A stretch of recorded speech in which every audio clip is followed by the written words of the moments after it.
Hello friends, welcome to Mech Plaza YouTube channel. Today we are going to see about two things. Let's see what. The first one is what are the main parts that make up a centrifugal pump.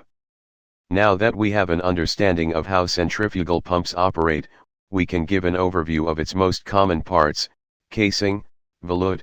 As we learned earlier, this acts as a pressure containment vessel. It directs the flow of liquid in and out of the centrifugal pump. It slows down the speed of the fluid while increasing the pressure within the casing. Impeller, this is a rotor that is used to increase the kinetic energy of the flow. Motor, drive, power source of the pump. It is responsible for driving the shaft.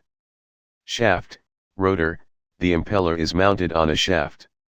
This component uses torque from the motor to transfer energy to the impeller. Shaft seals, these are packing rings or mechanical seals which help prevent any leakage of the pump fluid. Bearings, work to reduce friction between the rotating shaft and the pump and keep the impeller spinning in place. The second one is, a few tips for lubricating/greasing bearings. All bearings will eventually fail, but in most cases, failure is caused by the lubricant or lack thereof, not equipment fatigue. Refer to your operations manual for lubricating instructions. Here are a couple of things to keep in mind. For oil lubricated bearings, use non-foaming and non-detergent oils.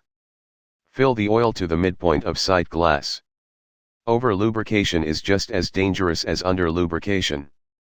For regreasable bearings, avoid mixing greases of different consistencies or types. Make sure the bearings are completely clean to prevent contamination. Overgreasing can create solids on the bearings and force the bearings to run at higher temperatures. Thank you for your time, see you in the next video.